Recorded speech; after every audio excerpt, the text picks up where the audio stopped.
Two different centuries, two different worlds, but it's the same story of financial ruin.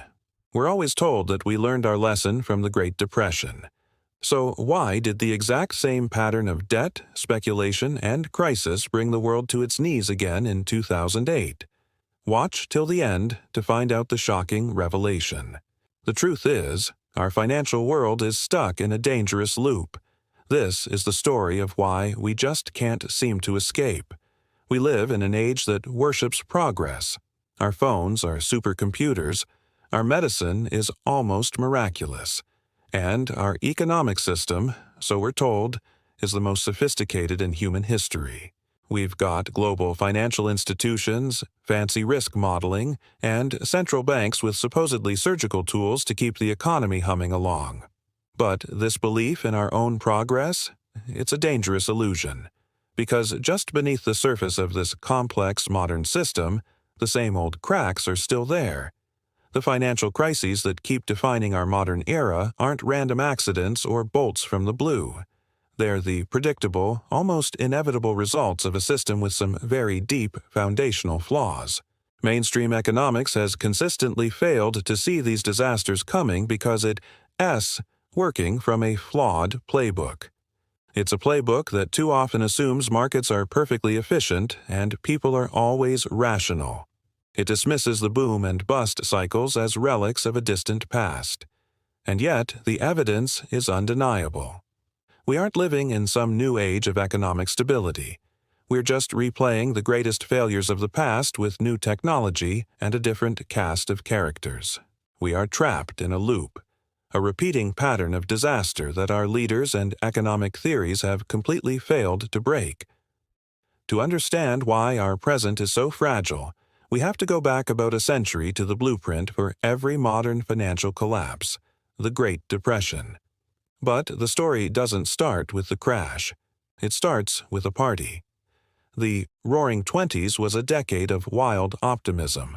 World War I was over, and new technologies like the radio and the automobile were changing everything. People truly believed that a new era of permanent prosperity had finally arrived. The problem was, this prosperity was built on a foundation of sand, held together by three toxic ingredients. First, there was easy credit.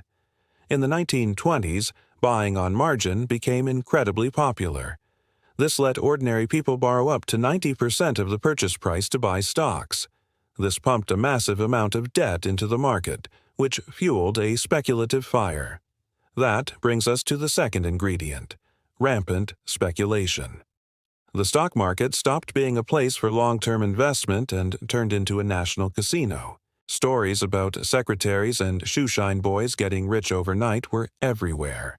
Everyone was gambling, convinced that stocks would go up forever. This shared delusion pushed the market to absurd, unsustainable heights, an asset bubble of historic size. And the third, most critical ingredient was staggering inequality. Throughout the 1920s, the share of wealth going to the top 1% of the population exploded, while wages for the average worker hardly moved. This created a dangerously top-heavy economy. It was completely dependent on the spending and speculative investments of a tiny group of wealthy elites. When the music finally stopped in October 1929, the crash was catastrophic. As stock prices tanked, margin calls came in, demanding people repay loans they couldn't afford. Fortunes were wiped out in an instant. But the real issue was the inequality. With the wealthy elite ruined and their spending gone, there was no one left to support the actual economy. Banks failed, credit froze, and the world plunged into the Great Depression. It was a total failure of a system built on debt, speculation, and an unstable concentration of wealth.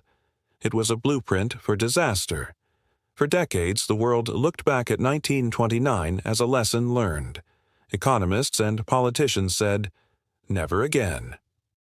They put up regulatory walls, like the Glass-Steagall Act, to separate risky investment banking from everyday commercial banking.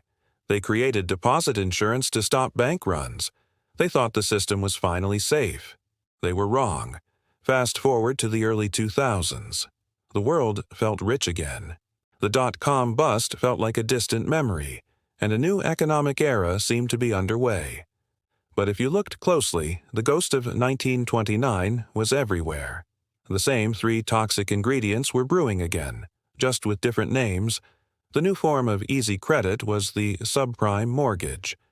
In a newly deregulated environment, banks started handing out home loans to people with bad credit and no proof of income. Wall Street had built a new machine to create money from nothing, and that machine had to be fed. This opened up a fire hose of cheap debt, convincing millions that housing was a bet you couldn't lose. The message was just like the 1920s. Debt is good, and prices only go up. This fueled a new wave of rampant speculation. But instead of simple stocks, Wall Street's new casino game used incredibly complex things called mortgage-backed securities, MBS, and credit default swaps, CDS. To put it simply, banks bundled thousands of these risky mortgages together, paid a rating agency to stamp them as A or A, safe, and then sold them to investors all over the world. It was a multi-trillion-dollar house of cards where the risk was intentionally buried. This was the housing bubble, the echo of the 1920s stock market bubble, but way bigger and far more complicated. And finally, just like before, there was runaway inequality. From the 1980s on, financial deregulation had sent Wall Street profits into the stratosphere, while middle-class wages stagnated.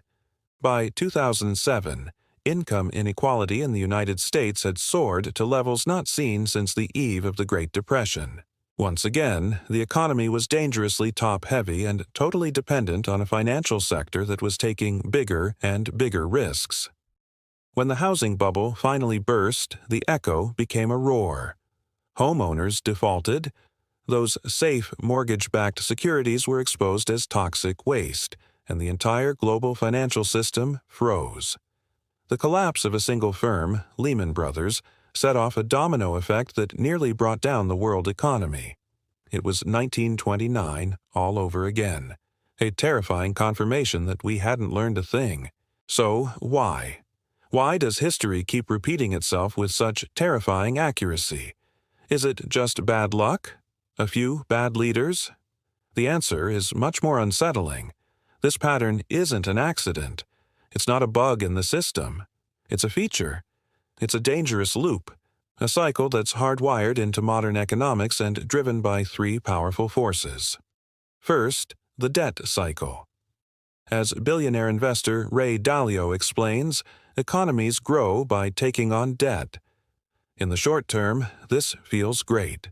It fuels spending, encourages investment, and creates a boom. But over the long term, debts almost always rise faster than incomes. That's the bubble phase.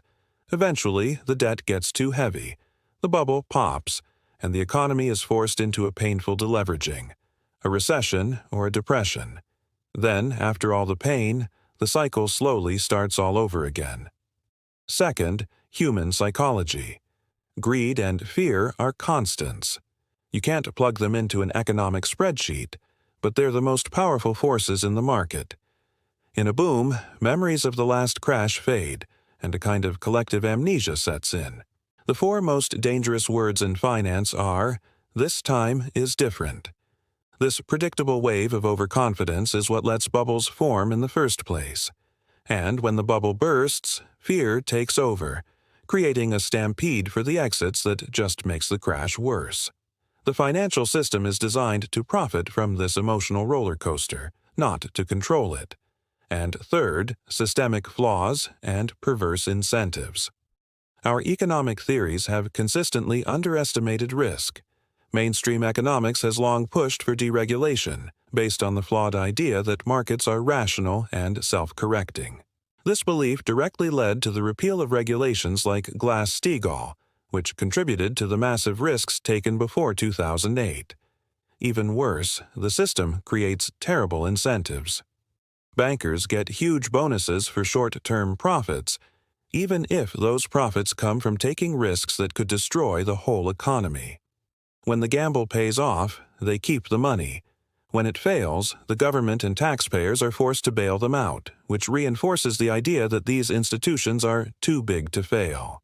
This creates what's known as a moral hazard, which basically guarantees the risky behavior will happen again. The crashes of 1929 and 2008 weren't isolated events. They were symptoms of a chronic disease, a financial system that is fundamentally programmed to create cycles of debt, speculation, and collapse.